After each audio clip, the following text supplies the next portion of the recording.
Ananias, você acha que consegue me entregar 30 peças dessa até a semana que vem? Consigo, sim. Antes, deixa eu só dar uma conferida em algumas medidas aqui, porque sabe como é, né? Um erro de leitura pode ser fatal, viu? O que mais tem é erro de leitura, não é? Oh, como tem. E olha que o paquímetro é um instrumento preciso. Agora, se o sujeito não souber usar o paquímetro, é a mesma coisa que largar um carro de Fórmula 1 na mão do motorista amador.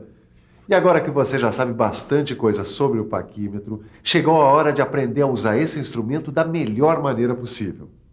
Na teleaula de hoje, você vai aprender a usar corretamente o paquímetro.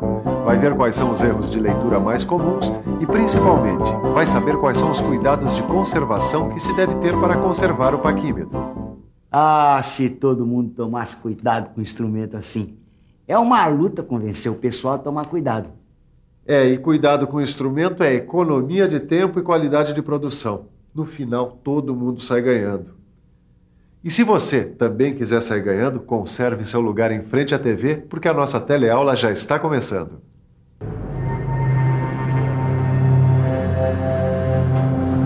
Ô Sofia, eu já estou preparando todo o material, porque depois de tudo que eu aprendi, só falta ver como é que usa corretamente o paquímetro. Isso mesmo, hoje a gente vai aprender a usar o paquímetro. Vamos lá. E a gente vai começar com colocação de medidas no paquímetro. Tá, e como é que faz isso? Quer ver um exemplo? No sistema inglês, se a gente for abrir o paquímetro numa medida dada em polegada fracionária, a gente tem que ver se a fração tem como denominador 128. Legal, mas e se não tiver? Se não tiver, a gente tem que substituir pelo equivalente com o denominador 128. Olha aqui. 9/64 de polegada, por exemplo, não tem denominador 128. Então, a gente pega 18/128 de polegada, que é uma fração equivalente a 9/64 de polegada, e tem denominador 128. Aí, a gente divide o numerador, que é 18, por 8. E por que por 8? Porque 8 é o número de divisões do nônio. Depois de fazer a conta de dividir, a gente vai ver que o quociente indica a medida da escala fixa, e o resto mostra o número do traço do nônio, que coincide com o número da escala fixa. O engenheiro Adriano vai dar umas dicas pra gente sobre a correta utilização do paquímetro. O mais importante que o operário tem de saber fazer é abrir o paquímetro na medida pedida, para ele poder regular uma medida, conferir uma traçagem. Aquela regrinha do denominador 128? Essa mesmo. Por exemplo, para você abrir o paquímetro na medida 25, 128 de polegada, é preciso observar o seguinte. Na fração 25, 128 de polegada, o denominador já é 128. Então a gente divide o numerador 25 pelo número de divisões do nônio, que é 8. O quociente é 3 e o resto é 1. Então, o paquímetro deverá indicar o terceiro traço da escala fixa e apresentar o primeiro traço do nônio, coincidindo com um traço da escala fixa. Se fizer como o nosso amigo falou, não tem erro. Foi bom você falar isso.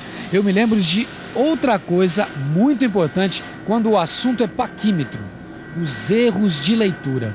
Mas me diga uma coisa, e os erros de leitura são muitos? Bom, além da falta de habilidade do operador, os erros de leituras podem ser provocados pelo paralaxe e pela pressão de medição. E o que é o paralaxe? O erro de paralaxe acontece porque a coincidência entre o traço de escala fixa e o traço de escala móvel depende do ângulo de visão do operador. Peraí, deixa eu ver se eu entendi. Eu vou dar um exemplo para ver se é o que eu estou pensando. Quando eu estava vindo para cá gravar esta reportagem, eu falei para o motorista do carro de reportagem que a gasolina ia acabar. Aí ele falou que tinha bastante e que dava para andar muito ainda. Mas de onde eu estava, eu jurava que a gasolina estava no fim. E não estava. Esse é um erro de leitura muito comum. E não tem jeito de corrigir isto? Não, e eu vou te explicar por quê. Olha aqui. O cursor, onde é gravado o nônio, por razões técnicas de construção, tem uma espessura mínima. Aqui ele está simbolizado pelo A minúsculo. Ele fica sobre a escala principal.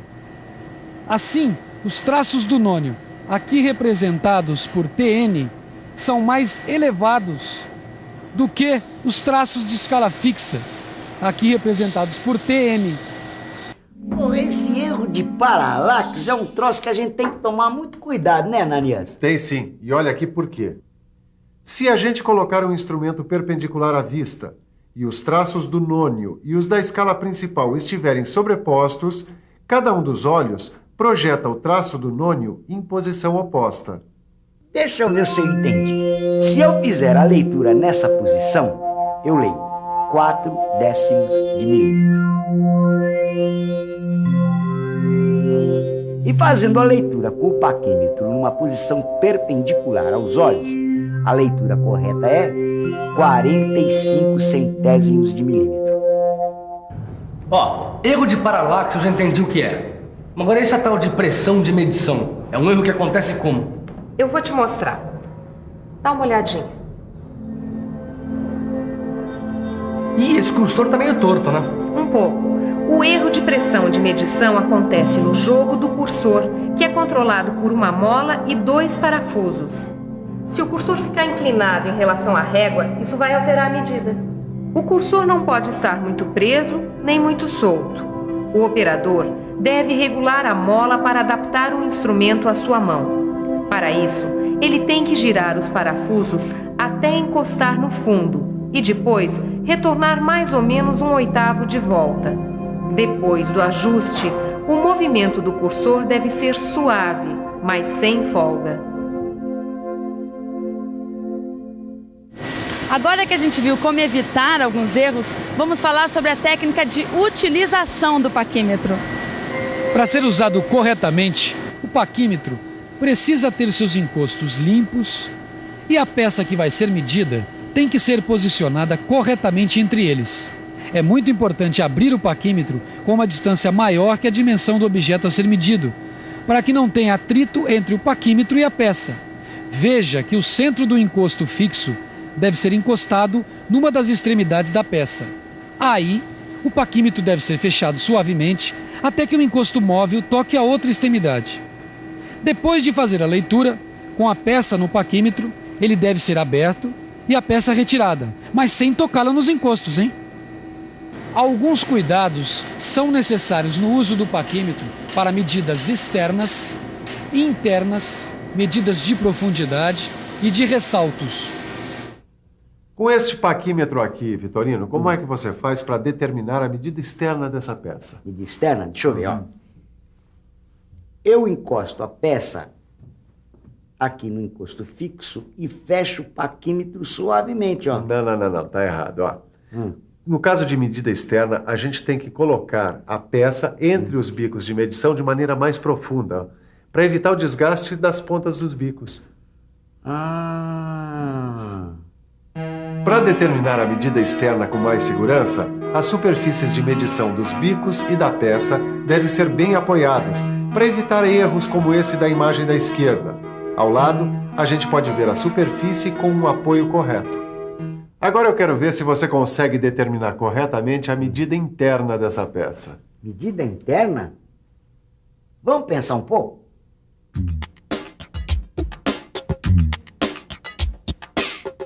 Deixa eu ver.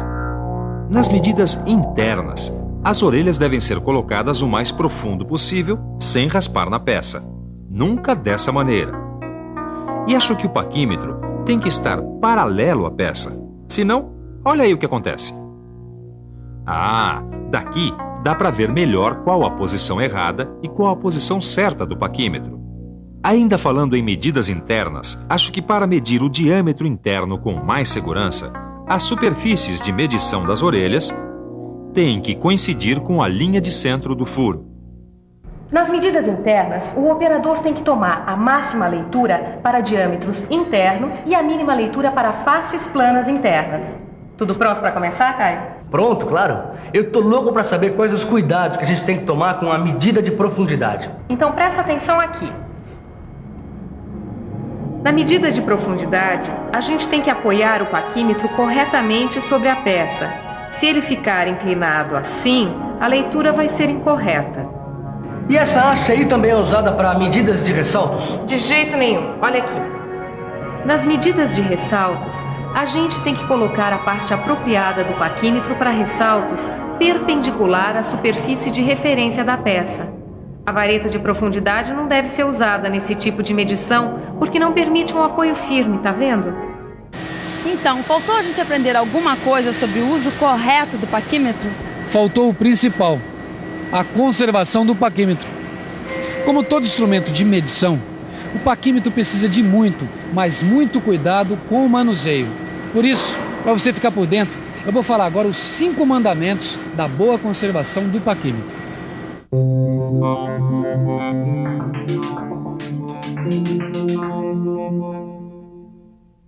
Manejar o paquímetro sempre com todo cuidado, evitando choques. Não deixar o paquímetro em contato com ferramentas para não lhe causar danos. Evitar arranhaduras ou entalhes, pois isso prejudica a graduação. Não pressionar o cursor além do necessário. Limpar e guardar o paquímetro em local apropriado.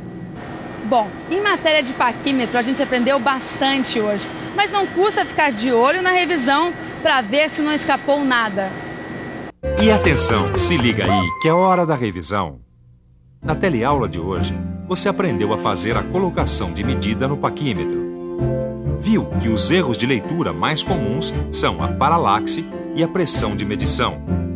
Aprendeu algumas técnicas de utilização do paquímetro.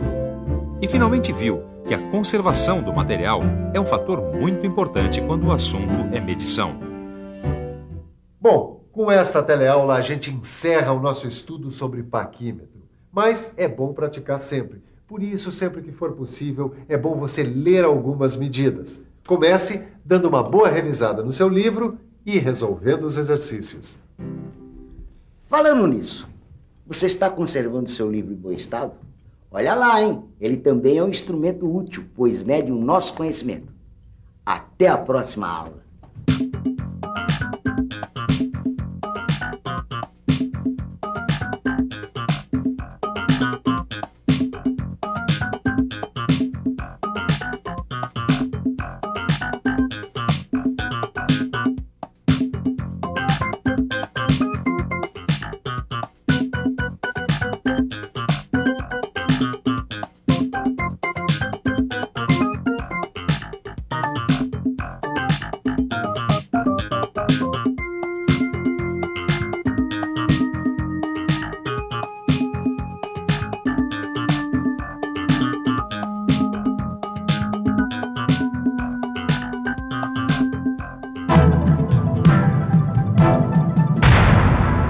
Telecurso 2000, um programa de educação do Sistema Fiesp e da Fundação Roberto Marinho.